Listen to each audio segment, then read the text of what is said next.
Let's start the lecture. Okay, so हमने कल जहां तक देखा था थोड़ा सा सेज लॉ मतलब इंट्रोडक्शन किया था. सेज लॉ क्या है इसका, तो पहले हम एडम स्मिथ जी के पास गए थे. उन्होंने हमें कुछ इनविजिबल हैंड के बारे में बताया था और वो हमने बहुत बार देखा है. तो होपफुली जो मार्केट मैकेनिज्म के बारे में हमने बात की थी, मतलब competition between sellers, buyers sellers, ये बहुत पार्टीज में जो भी कंपटीशन रहता है उसके बारे में हमने जो बात की थी, that is called market mechanism. और ये मार्केट मैकेनिज्म का ही फोर्स है जिसको हम इनविजिबल हैंड बोलते हैं. ओके, सो ये एडम स्मिथ ने बताया था. तो हम इसके आगे गए थे एंड बहुत आगे गए थे इसके. ये हम यहाँ तक पहुंच गए थे.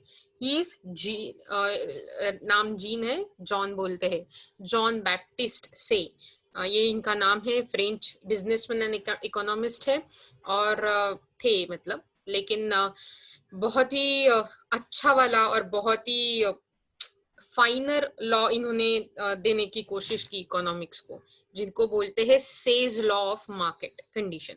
ओके, या मार्केट. सो ये भी हमने देखे थे 2 स्लाइड्स, लेकिन मुझे लगा कि आपको इसके बारे में थोड़े जो कंसेप्ट्स है वो ज्यादा क्लियर करने चाहिए. और इसके लिए मैंने क्या किया, मैंने थोड़ी ज्यादा इंफॉर्मेशन इकट्ठा करने की कोशिश की. And then let's just see कि कैसे ये इंफॉर्मेशन प्ले आउट होती है. Okay, are you okay with this? मैं आपको फिर से एक बार छोटा छोटा करके एक रिवीजन और उसके बाद सेज लॉ के बारे में बता देती हूँ. सो क्या है क्लासिकल इकोनॉमिक्स जो हम देख रहे हैं अभी, पहला वाला economics refers to the school of economics. School of economics मतलब सेम ग्रुप ऑफ इकोनॉमिस्ट जो अपने सेम तरीके के जो सिमिलर है ऐसे थॉट्स पुट फॉरवर्ड करते हैं, हमारे यहाँ देते हैं. तो that is called school of economics, adopted by western democracies in the 18th and 19th century.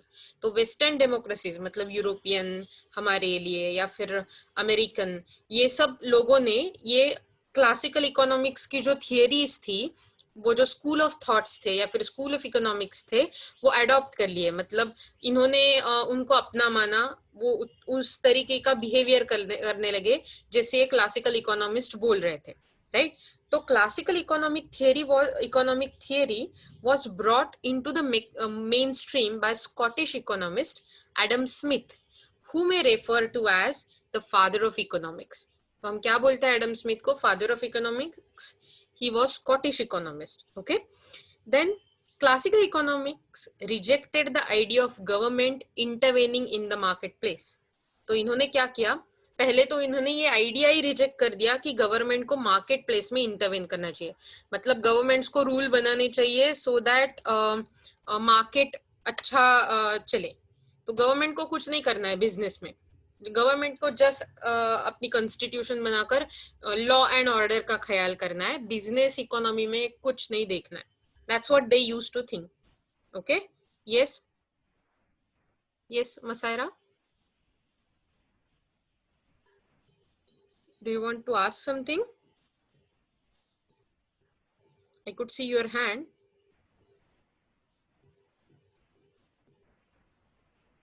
Okay, अगर आपको कुछ पूछना है आप पूछ सकते हो. Okay? अगर गलती से रेज हुआ है then it's okay. Then the theory was that any problem would eventually be sorted out by the markets. तो कोई भी मार्केट में प्रॉब्लम हो, कोई भी इकोनॉमी में प्रॉब्लम हो, वो अपने आप सॉल्व हो जाएगा. गवर्नमेंट को उसमें कुछ हस्तक्षेप करने की, हाथ डालने की जरूरत नहीं. Okay, classical economist were largely in favour of free trade. तो ये लोग क्या थे, ये जो क्लासिकल इकोनॉमिस्ट थे वो लार्जली फ्री ट्रेड के बारे में सोचते थे. फ्री ट्रेड को मतलब वो बढ़ावा देते थे. लेकिन उस टाइम ही अगर आप देखो तो ये कॉलोनाइजेशन वाला एरिया है. मतलब जब ब्रिटिश, फ्रेंच और डच, ये सब लोग पूरे वर्ल्ड में जो जो कंट्रीज जहां पर वो जा सकते हैं वहां पर ट्रेड के लिए जाते थे और वहां पर अपनी कॉलोनीज बनाते थे. जैसे ब्रिटिश लोगों ने हमारे यहाँ बनाई थी, हमारे यहाँ तो पोर्तुगीज लोगों ने भी बनाई थी, हमारे यहाँ इंडिया में फ्रेंच, डच, इन्होंने भी छोटे छोटे कॉलोनीज बनाए थे. ओके, तो मेजरली हमारे यहाँ ब्रिटिश रूल चल रहा था हमारे पूरे के पूरे कंट्री में. So that is how they they wanted to do as a free trade, उसको बोलते हैं मर्केंटिलिज्म। तो क्या करना है मर्केंटिलिज्म में, हमें ट्रेड के लिए किसी कंट्री में जाना है, वहां पर अपनी कॉलोनी बनानी है हमारे देश की, और मिलिट्री फोर्स और ट्रेड का जो पैसा है, मुनाफा है, इसको दोनों को साथ मिलाकर वो कंट्री में जहां पर भी कॉलोनी है वहां पर अपना रूलिंग शुरू करना है।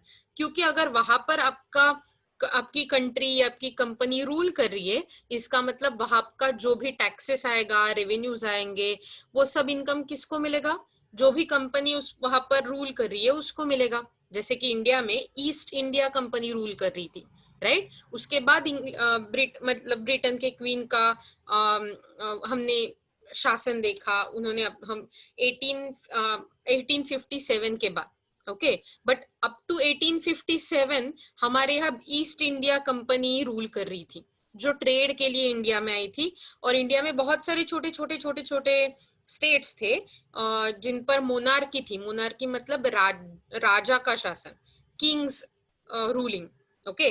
तो क्या होता था, ये ब्रिटिश वहां पर जाते थे, वहां पर जाकर अपना कुछ प्रपोजल रखते थे, जैसे कि व्यापार का, जैसे कि हम आपको मदद करेंगे, अपना सैन्य मतलब हमारी जो आर्मी है, वो ईस्ट इंडिया कंपनी की जो आर्मी थी, तो वो आर्मी आपको मदद करेगी रूलिंग करने में, या फिर ये स्टेट से प्रोटेक्ट करने में। आप हमें इसके लिए आप हमें कुछ पैसे दो, टैक्सेस दो, या फिर कोई ऐसा एरिया दो जहां से हम कुछ भी कर सकते हैं, वो हमारा हो गया, ओके। तो क्या था उस टाइम, हमारे जो छोटे छोटे छोटे राज्य थे, संस्थान थे, उन्होंने उनमें बहुत फाइट्स चलती थी अपने रूल के लिए। तो इन्होंने भी हंसते हंसते एक्सेप्ट कर लिया बहुत ज्यादा रूलिंग ईस्ट इंडिया कंपनी का। और वो सब ट्रेड्स के राइट थे, क्या खेती उगानी है, कौन से क्रॉप्स लगाने हैं, कितना टैक्स कलेक्ट करना है, लगान, आपने शायद वो मूवी देखी होगी, राइट, लगान वाली। तो ऐसे ये सब अब मतलब धीरे धीरे धीरे करके ब्रिटिश लोगों के पास हमारे फ्रीडम का, हमारे सोवेरेनिटी का, मतलब स्वशासन पद्धति का राइट चला गया। हम इंडिपेंडेंट थे तो डिपेंडेंट हो गए, ओके। तो यही तरीका है मर्केंटिलिज्म का, ओके। अब आप बोल रहे हो हर बार, या फिर मैं आपको बोल रही हूँ हर बार, क्या इकोनॉमिक्स आपके बहुत निजी है, बहुत ही करीब है, वो कैसे? तो स्पेसिफिकली जब भी ब्रिटिश हम पर रूल करने के लिए आए, उसका बेसिक रीजन इकोनॉमिक्स था। उसका बेसिक रीजन ये सोच में पड़ता है, क्लासिकल सोच में, मर्केंटलिज्म सोच में, ओके।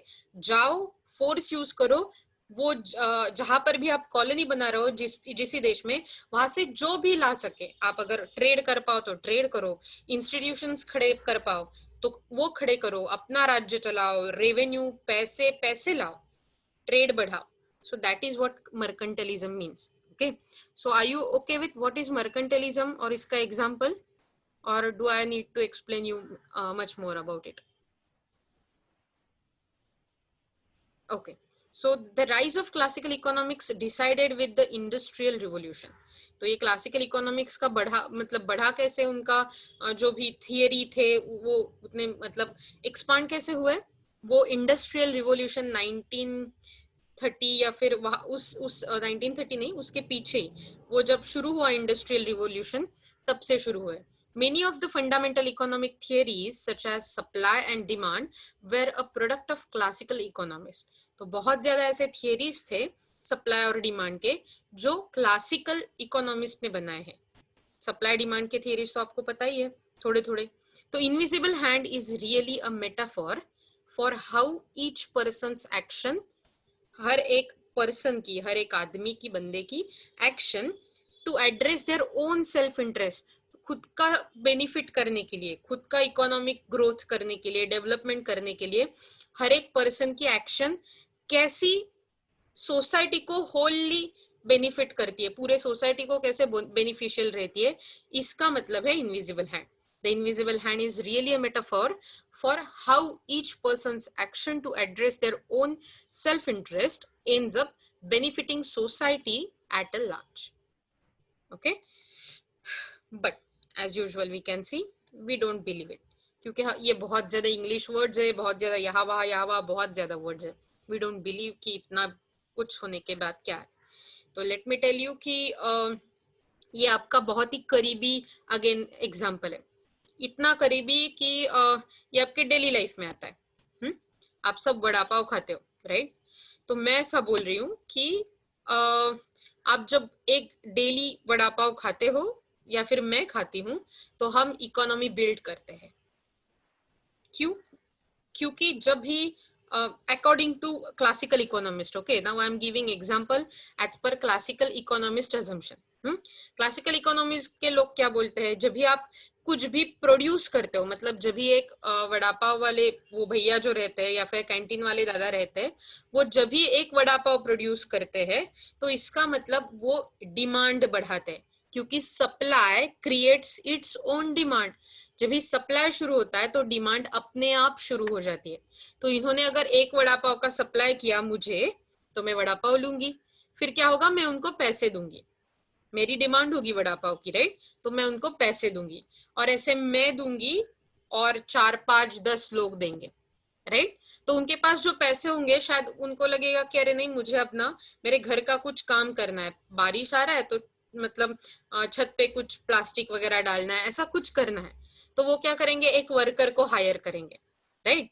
अब ये क्या करेंगे, हमने जो उनको वड़ा पाव के लिए पैसे दिए हैं वो वर्कर को देंगे, राइट? अब वर्कर को पैसे देने के बाद क्या होगा, वर्कर को खाना मिलेगा, शायद वर्कर भी खाने के लिए वड़ा पाव ही लेगा।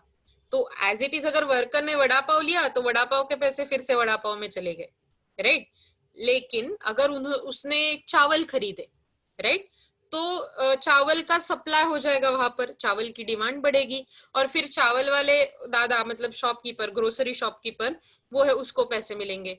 फिर वो शायद वहां पर जो वर्कर काम कर रहा होगा, जो मतलब आपको पैक करके देता है सभी ग्रोसरी, उनको सैलरी देगा। तो दैट चेन स्टार्ट्स, एंड इसकी वजह से सिर्फ मेरा एक वड़ा पाव पूरे इकोनॉमी को चला सकता है। अगर this might not sound as a good example to you, but जब लॉकडाउन के बाद ड्रिंकिंग शॉप्स खुले तो हमारे पास बहुत ज्यादा मेमेज आ रहे थे कि एक जो पर्सन ड्रिंक लेता है वो इकोनॉमी को चला रहा है, और देखो लोग ड्रिंकिंग करने वालों को कैसे मतलब ये बुरा आदमी ऐसे बोलते हैं। Definitely drinking is injurious to health, you shouldn't do that. लेकिन ड्रिंकिंग की चेंज शुरू होने की वजह से, मतलब एक आदमी जब बोतल खरीदता है या फिर जो भी कुछ खरीदता होगा, मुझे पता नहीं है, तो जो भी कुछ खरीदता है तो पैसे देता है, राइट? तो पैसे वो कहाँ पर मिलते हैं, वो शॉपकीपर को मिलेंगे, ड्रिंकिंग मतलब जो भी वाइन शॉप वाला होगा, बियर शॉप वाला होगा, तो वहां पर मिलेंगे। फिर उसके बाद उसका यहाँ वर्कर काम कर रहा है उसके यहाँ वो शॉप में, तो उसको सैलरी मिलेगी, फिर वो खुद के लिए चावल खरीदेगा, उसके घर में चावल मतलब परोसे जाएंगे, फिर वो वहां से कुछ और खरीदेंगे, वो chain again starts, right? So that is why इसको बोला गया है मार्केट मैकेनिज्म या फिर इनविजिबल हैंड। सो अब ये से जो उन्होंने बोला कि supply creates its own demand, हमने कल वो देखा था लॉ, तो ये क्या बोल रहे हैं, इन्होंने कुछ अजम्पशन कर लिया। आपने डिमांड लॉ देखा है, सप्लाई लॉ देखा है, तो हमने ये डेफिनेटली देखा है कि जब भी हम ऐसे बारे में बात कर रहे हैं तो किसी भी लॉ को देने से पहले या फिर किसी भी लॉ को प्रूव करने से पहले हमें कुछ अजम्पशंस देखने पड़ते हैं। यहाँ पर भी अजम्पशंस मिले हैं। There is free market economy, मतलब मार्केट फ्री होना चाहिए, फ्री एंट्री रहनी चाहिए हर एक बायर को, फ्री एंट्री रहनी चाहिए हर एक सेलर को। प्रोडक्ट्स कैसे होने चाहिए, होमोजीनस, प्राइस में कुछ डिफरेंस नहीं होना चाहिए अभी के लिए, ओके? मतलब जब शुरू हो रहा है कुछ, देन नो गवर्नमेंट इंटरवेंशन, हमने ये देखा है। Then automatic adjustment of economic system due to flexibility of wages, interest and prices. तो मार्केट में क्या होनी चाहिए, flexibility of wages, then flexibility of interest rates and flexibility of prices. अगर मतलब प्राइस कैसे भी चेंज हो सकता है, इंटरेस्ट भी चेंज हो सकता है जो हमें लैंड पे देना है, right? Wages as a salary labour को देना है, ये सब अपने आप चेंज हो सकते हैं, फ्लेक्सिबिलिटी होनी चाहिए, ओके? इसके बारे में हम थोड़ा ज्यादा पढ़ेंगे आगे वाले सेशंस में। So extent of the market is limitless, मतलब मार्केट कैसे बढ़ेगा, कहाँ से कहाँ पहुंचेगा, ये सब लिमिटलेस होगा, okay? the economy is closed economy, that is no trade links with other country. तो इकोनॉमी में इंटरनेशनल ट्रेड नहीं है, closed economy, two sector model, remember that हमने देखा था, इनकम एक्सपेंडिचर का मॉडल देखा था, वो सर्कुलर फ्लो तब देखा था, two sector model, firms household, वैसे ही गवर्नमेंट इंटरवेंशन भी नहीं है, रिमेंबर दैट, तो दो सेक्टर वाली इकोनॉमी है. Money is only a medium of exchange, money मतलब पैसे हम एज अ स्टोर कैपेसिटी नहीं यूज कर रहे कि हमारे पास फ्यूचर के लिए होने चाहिए या फिर ऐसा कुछ नहीं. मनी मतलब मुझे अगर कुछ खरीदना है तो उसके अगेंस्ट में क्या देने वाली हूँ, मनी, दैट्स इट, इतना ही इंपॉर्टेंस होना चाहिए मनी को, और किसी भी फंक्शन का नहीं. So money is only medium of exchange. Then validity of long run, मतलब ये थियरी लॉन्ग रन में चलेगी, शॉर्ट रन में शायद इसकी इम्पैक्ट ना दिखे, शॉर्ट रन में शायद इसके इफेक्ट ना दिखे, लेकिन लॉन्ग रन में ये इम्पैक्ट दिखेंगे, लॉन्ग रन के लिए हम बोल रहे हैं. और ऑप्टिमम अलोकेशन ऑफ रिसोर्सेस, तो हमने ये कल देखी थी कंसेप्ट, अगर आपको याद है, ऑप्टिमम यूटिलाइजेशन ऑफ रिसोर्सेस मतलब हमारे पास हर बार रिसोर्सेस मतलब संसाधन, जो भी फैक्टर्स ऑफ प्रोडक्शन है वो बहुत स्कार्सली अवेलेबल होते हैं, मतलब उनकी कमी रहती है हमेशा.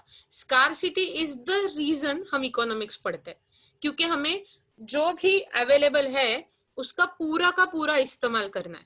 ओके, सो वो जो हमारे पास अवेलेबल संसाधन है, रिसोर्सेस है, हमें उनका अलोकेशन, हमें वो डिस्ट्रीब्यूशन जो करना है उनका, वो मैक्सिमम एफिशिएंसी का करना है, जहां पर जितना चाहिए उसे उतना ही देना, ना ज्यादा ना कम. ओके, हे समजतंय तुम्हाला? तुम्हाला ह्या अझम्पशन्स मध्ये काही शंका आहे? 2 मिनिटं ब्रेक घ्यायचा आहे असं काही आहे? नाही. ओके, हे समजतात तुम्हाला अझम्पशन आपण जी बघतोय ती? हो. Very good. Okay, so let's start forward. Let's go forward. So this is the features. Now we will see features for Say's law. Okay, so पहला feature कौन सा है? तो production creates demand for goods. ये पहला feature है. Let's read it और फिर मैं मतलब आपको explain करूंगी. Okay, with the use of inputs in production process, income is generated. तो जब भी इनपुट्स हम डालते हैं प्रोडक्शन प्रोसेस में तो इनकम होता है, सिंपल है, राइट? जब भी हम कुछ वेजेस देंगे, लेबर आएंगे, फिर हम प्रोडक्शन का प्रोसेस शुरू करेंगे.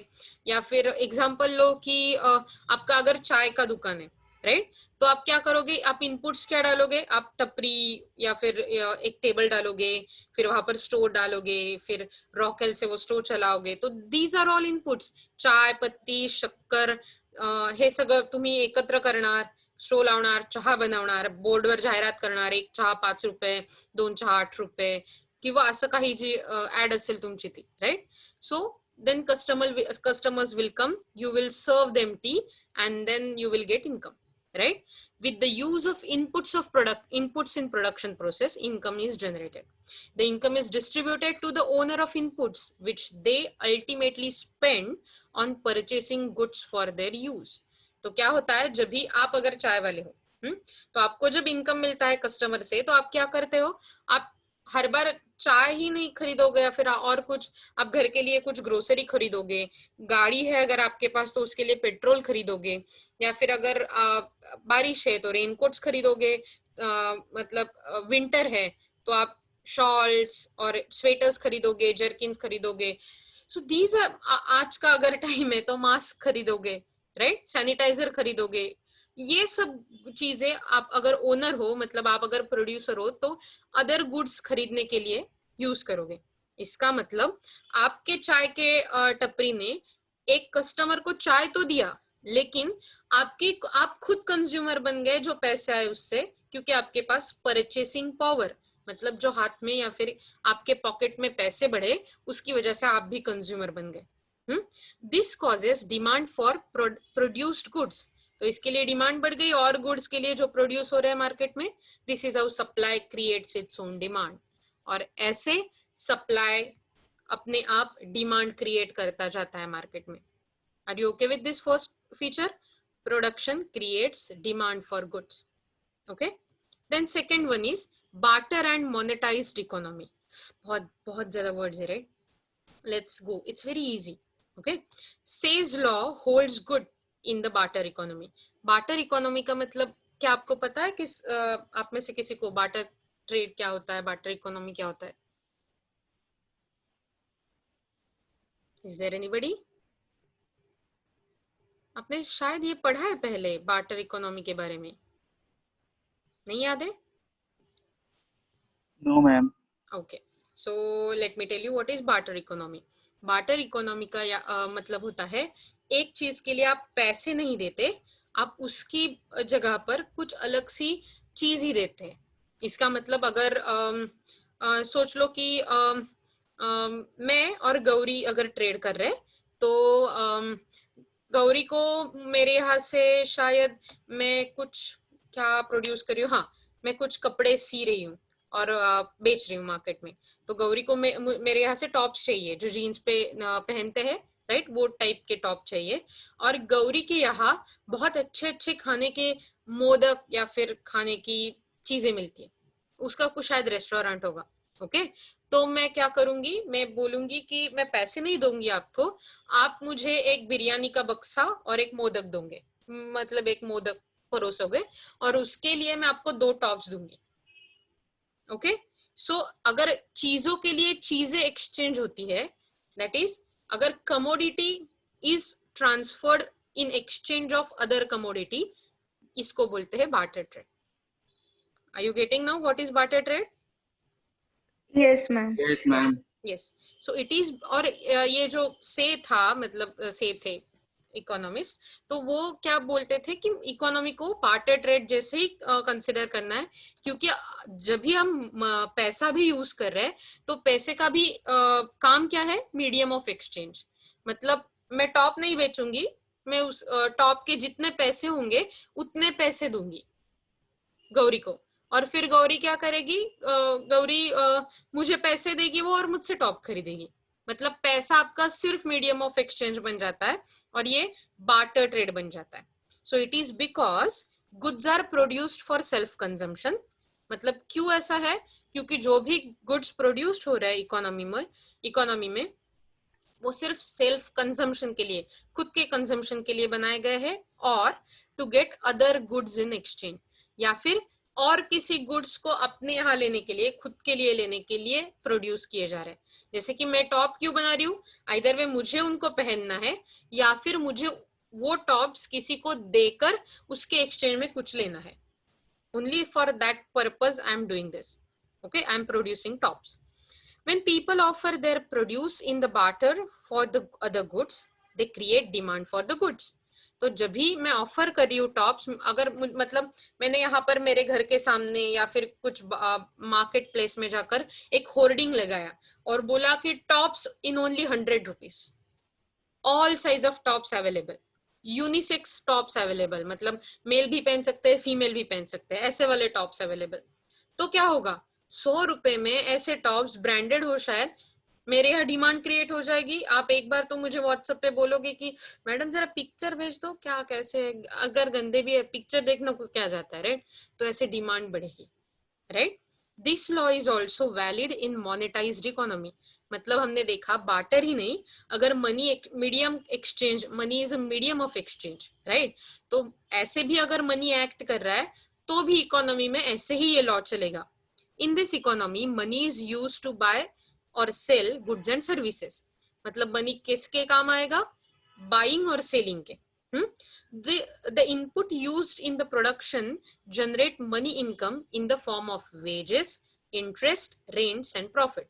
तो कैसे फॉर्म में मनी जनरेट होगा, वेज मतलब आपकी सैलरी, इंटरेस्ट मतलब लैंड पर आपको जो रेंट मिल रहा है वो, इंटरेस्ट मतलब कैपिटल पे आप अगर इन्वेस्टमेंट कर रहे हो तो उस पे जो रिटर्न मिल रहा है वो, जिसको हम ROI बोलते हैं, रिटर्न ऑन इन्वेस्टमेंट, राइट।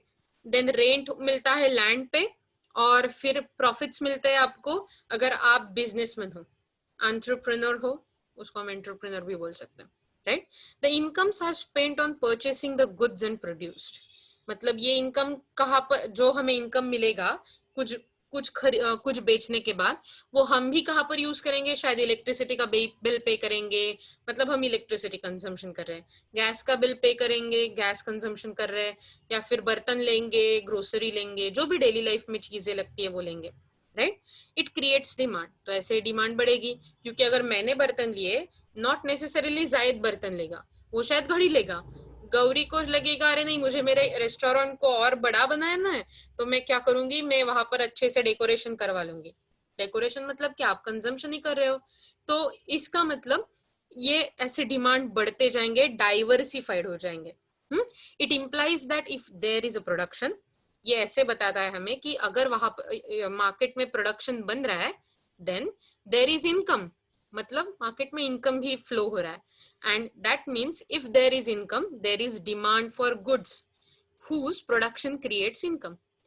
तो अगर प्रोडक्शन है तो इनकम है, इनकम है तो डिमांड है, और डिमांड है मतलब वो डिमांड फुलफिल करने के लिए फिर से सप्लाई भी है, जो फिर से इनकम क्रिएट करेगा। इसका मतलब this is a chain, non stop change, जिसका से के हिसाब से शुरुआत का पॉइंट या फिर स्टार्टिंग पॉइंट क्या है, supply. Remember, classical always thinks that supply is a starting point and not the demand. Whereas जो हम आगे देखेंगे Keynesian economics करके, तो वहां पर demand will be starting point and not the supply.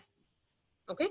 Thus, supply creates its own demand in monetized economy. तो जहां पर money as a medium of exchange use होता है, ऐसे market में supply will create its own demand. अपने 2 point देखे, आपको समझ में आए? Yes, ma'am. Very good. तो अगर मतलब मुझे पता है मैं आपको बार बार ऐसे पूछ रही हूँ कि आपको समझ में आ रहा है कि नहीं कि नहीं, क्योंकि मुझे पता है ये चीजें हैं जिनकी वजह से मुझे पहली बार इकोनॉमिक्स के बारे में डर लगा था।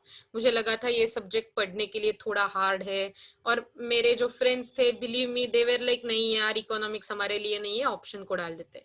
लेकिन अगर आप ये छोटे छोटे कंसेप्ट समझ लो तो इकोनॉमिक्स जैसा इजी सब्जेक्ट नहीं है। क्यों, ये मैं आपको बताती हूँ। ओके, आप अकाउंट्स सीखते हो, आपको बहुत इजी लगता है, राइट? अकाउंट्स इजी लगता है आप सबको, अकाउंट्स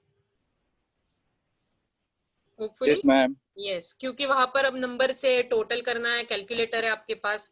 लेकिन ये अकाउंट्स के रूल कौन बनाता है, मतलब किसके डिपेंड पर बनाते हैं? मनी आएगा, मनी जाएगा, तो डेटर कौन होगा, क्रेडिटर कौन होगा?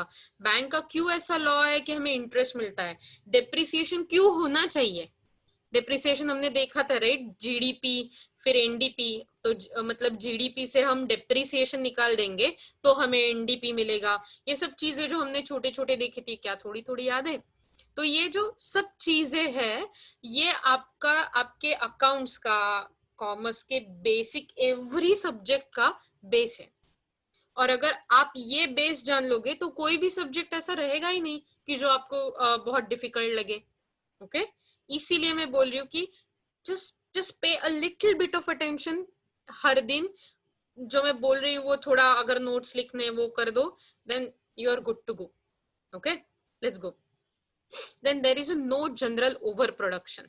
तो ये ऐसा बहुत बार बोला जाता है कि ठीक है यार, सप्लाई तो हमने क्रिएट कर दिया, लेकिन अगर डिमांड आई नहीं तो इसका मतलब अगर मैं चाय बेच रही हूँ तो मैंने पहले दिन मेरे 10 कप बेच दिए, ओके, मतलब 10 कप लोगों ने चाय पिया, तो मैंने दूसरे दिन भी सोचा ठीक है और ज्यादा बना लेती हूँ, तो मैंने 20 कप बना लिए, लेकिन आज भी 10 हुए, तो वो जो एक्स्ट्रा वाले 10 कप है उनका क्या करूंगी?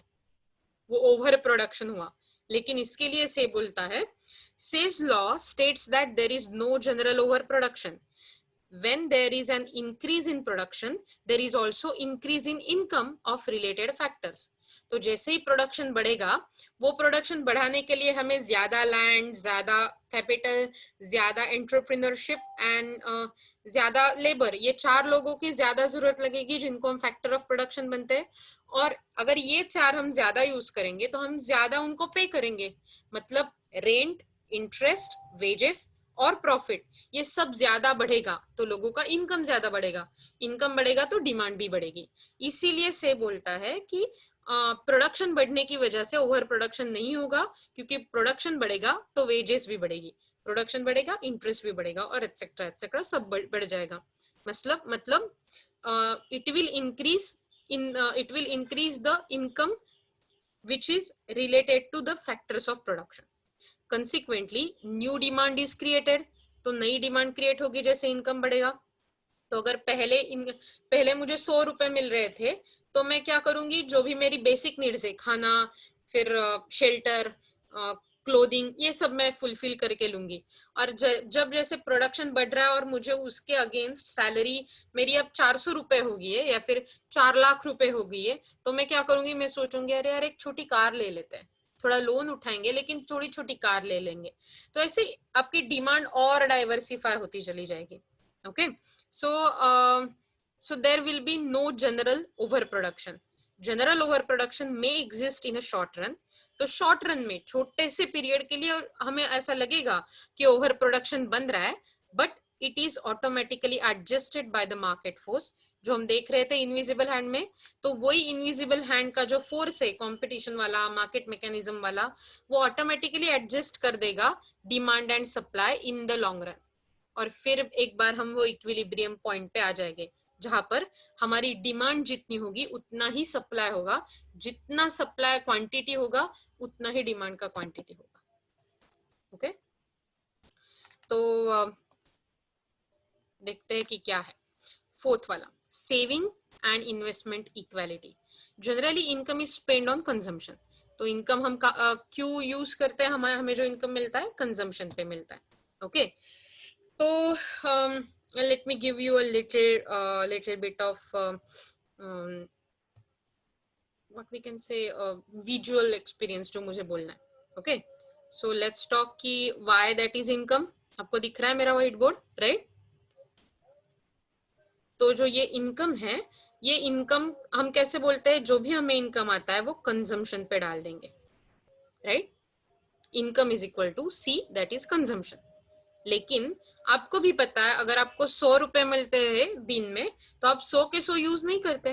आप क्या करते हो, आप जो भी 100 रुपए मिलते हैं उससे सेविंग्स भी कर लेते हो. मतलब शायद आप 50 रुपीज यूज करोगे, 50 का सेविंग्स करोगे, 80 रुपीज यूज करोगे, 20 का सेविंग्स कर दोगे. दैट मीन्स आपके इनकम का फॉर्मूला बनता है income is equal to consumption plus savings. Is there any problem?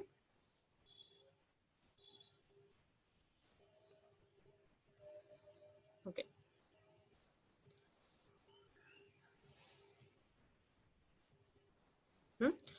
तो ये आपका ऐसे फॉर्मूला बन जाता है income is equal to consumption plus savings. लेकिन हमें ये पूछना चाहिए कि अभी तक तो हम यही बोल रहे थे, जो भी हम प्रोड्यूस करेंगे उससे हमें इनकम मिलेगा, और इनकम जो भी होगा वो. Yes, is there Varsha, do you want to talk anything, like speak to me?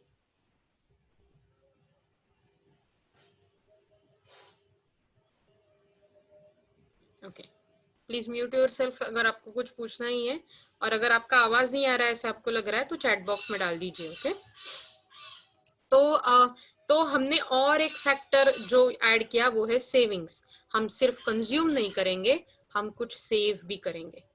Okay, तो यही बोल रहे हैं कि जनरली इनकम जो हम स्पेंड कर रहे हैं वो हमारा कंजम्पशन है, राइट? कंजम्पशन पे जा रहा है. When some amount of income remains unspent, जो भी हम स्पेंड नहीं कर रहे, वो जब हमारे खाते में रहता है, हमारे हाथ में रहता है, अनस्पेंट इनकम, तो वो सेव हो जाता है. वो हम सेव कर देते हैं. ओवर प्रोडक्शन में एग्जिस्ट. जब भी फिर अगर हमने सेविंग किया तो ओवर प्रोडक्शन का प्रॉब्लम आ जाएगा, राइट? अगर हम सेव कर रहे हैं तो इसका मतलब जितना प्रोड्यूस हो रहा है, 100 रुपए का अगर प्रोड्यूस हो रहा है और 100 रुपए का हमने खरीदा नहीं, 80 रुपीज का ही खरीदा, तो 20 रुपए का बच जाएगा. तो क्या हो जाएगा, ओवर प्रोडक्शन हो जाएगा. ज्यादा प्रोड्यूस हुआ, डिमांड कम हुई.